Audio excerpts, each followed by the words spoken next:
welcome back again. So we'll start off how we normally do. Whatever you share with me today will be kept confidential, and your name will not be revealed on the tape or in my paper. If at any point I have reason to believe you are a danger to yourself or to another person, I will be ethically required to break confidentiality. If this occurs, I will tell you that I need to break the confidentiality, and we will immediately terminate the session to seek the appropriate professional assistance. Will you agree to have this session video recorded for approximately 20 minutes? Yes. Okay. So previously we've discussed safe topics. These are appropriate to address throughout the course of our conversation. As a reminder, a safe topic is a topic, not necessarily a problem, that has been identified as something you feel comfortable discussing in the context of this practice helping interaction. Remember, safe topics reflect personal issues that you feel strongly about and comfortable sharing. For the purposes of this class, these should not relate to world issues or political views. The safe topics we have discussed and approved for addressing in our practice helping interactions are sexual harassment, age bias in the workplace, and how to handle an upset parent or child. All right. So now that we've gone over the topics you've mentioned you may be interested in speaking about, what would you like to talk about today? Well, I kind of wanted to continue on the subject of the little girl that was in our classroom. Okay. That we reported to children and youth for sexual abuse. The 60 days has now been up. We have not heard anything from children and youth, but talking to the child, she is apparently permitted to see her father. The father is permitted to see her, so we're assuming that the court settled it and there was no sexual contact, which is good, but we still feel uncomfortable about the whole situation and hoping and praying that everything worked out. Right. But we just still have that in our gut feeling that the court system might have failed her. I mean, we would be glad that that wasn't true, Right. but it just seems like when we talk to children and youth, they felt she was consistent on all her interviews with them, and the parents seemed to be intervening. They tried to pull her out of our program. The mom called the superintendent about her having an accident at school, and we just heard so many different things that the parents are bitter and we're trying to hide things. Telling children and youth that she cries all day long and misses her dad, and when she was in class with us, she never even mentioned her father or anything. So just in our deep in our stomachs, we're glad, we're hoping and praying nothing happens, but when we hear all that stuff that the parents were trying to intervene, and because if somebody reported me and I knew in my heart I didn't do anything, I would be glad. I wouldn't be fighting with the teachers. I would be glad to be cooperative. Right. So, but that's kind of where we stand on. Now you mentioned you and the teacher feel uncomfortable. What makes you feel uncomfortable about the situation? Well, we just feel like what she said to us makes us feel like this really did happen to her, because we don't understand how a child could they're so young and innocent, how a child could make something up like that. Right. That was done to her. So it just makes us feel like the system failed the child. Okay. And that, I hope and pray that it didn't happen, but it's still in the back of your mind. You think, how, you stand back and say, how could a child a 4-year-old come up with what she told us? Right. And you and the teacher both seem to feel upset and confused about how and why she would make something like this up? I guess because there's no communication other than when children and youth come in to question minor things.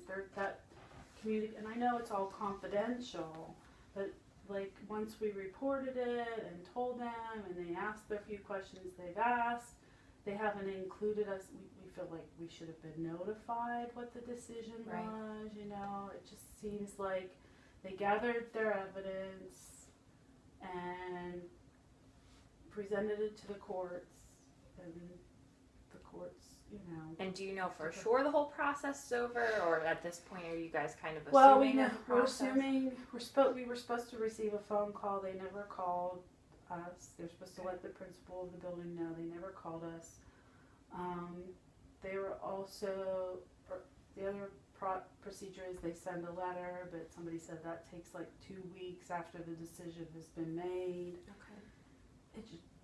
It just feels like we should have been informed on some things as well, trying to prepare us for everything, but administration wasn't informed, or? No, we checked with principal. Nobody has been informed of the decision. And like I said, I just happened, it was the Thanksgiving break, and I asked the little girl where she went for Thanksgiving, and the child responded and said she went to her grandma's, and I said, oh, who was there? And the child said that it was her dad was there. I was like, oh. I said, was your mommy there too? Yeah.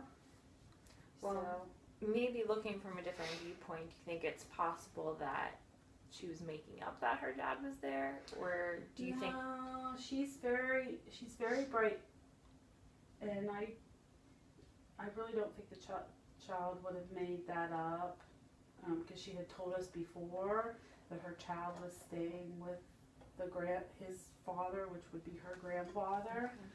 So she's pretty accurate on a lot of things that she says. Okay. For her age, I mean, she is a very bright girl, but I don't know.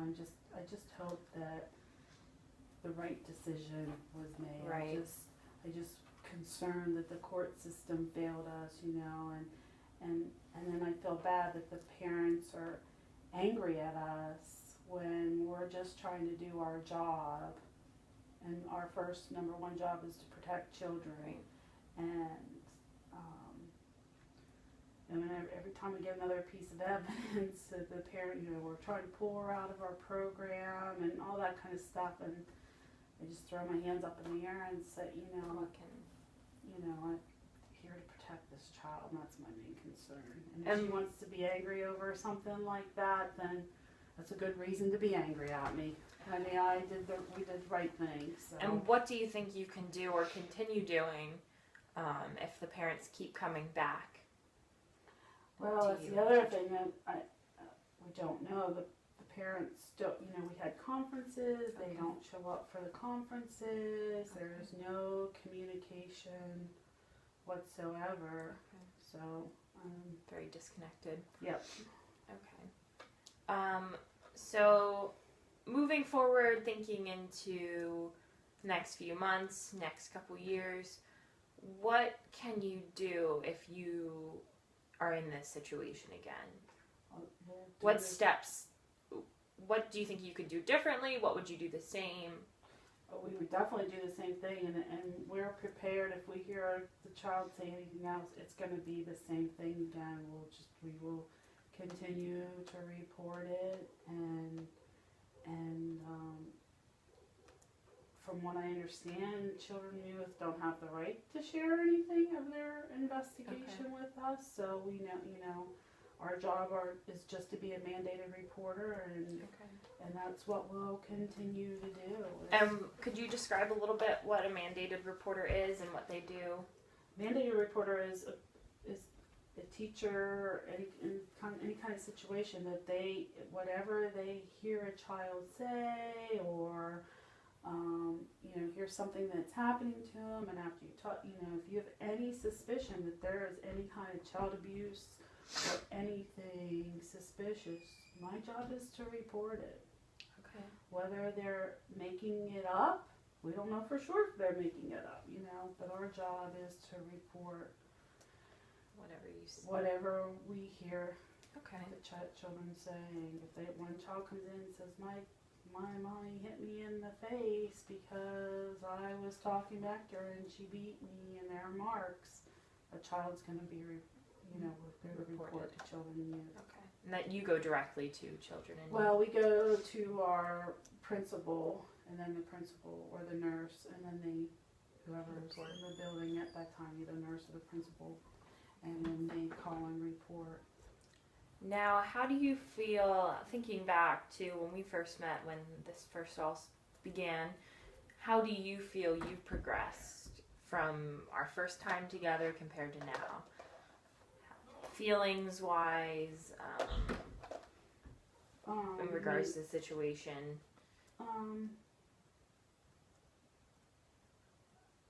On the whole sessions, or just the situation? No, the situation of the little girl and how you're feeling at school, comfort level. It has helped, but I'm still very, very cautious, and the little girl is, just listening. Feels like I'm zoned into everything that she says. So, because we were supposed to report anything else if she said anything else or did anything. So I'm more in tune to what she's explaining. Okay. And that, I'm sure you're probably tuning into other kids as well to see if they have anything to say as well. So pros and cons of the situation. Obviously, there's been more cons because we feel the court system has failed this little girl potentially. But what do you think you did well to help this little girl? And what do you think you could have done better at doing? We reacted ASAP. I mean, we reacted and reported as soon as it was said and done. And what could I have done better? But I could have maybe called and be more proactive with children and youth, but I don't think they allow that. So my hands are pretty much tied there, right? Because of all the confidentiality. But truthfully, I think we did the best that we could possibly do, and will continue to do for this child. Right, and probably the other children too, in case. But this seems to be a rare situation. We've never had a case where it went the full 60 days. We've had children and youth come in and have reported children, but within 24 hours they've been dismissed. Okay. I can remember a time when I was doing shadowing at a school, and we kind of had a similar situation come up with having to report something, but we didn't really have a place to do it. So I can kind of relate to the situation in that sense. But anybody can be a reporter. Anybody can be, as long as you have the right. As long as you have the evidence, anybody could. If you see any suspicion with anybody, you can report them. Right. That's your right. So, moving forward, it seems like we have some pretty good goals in mind, that if you hear a child, like you said, be a mandated reporter, you always go straight to administration. But is there anything else, thinking long term, that you want to set a goal for that could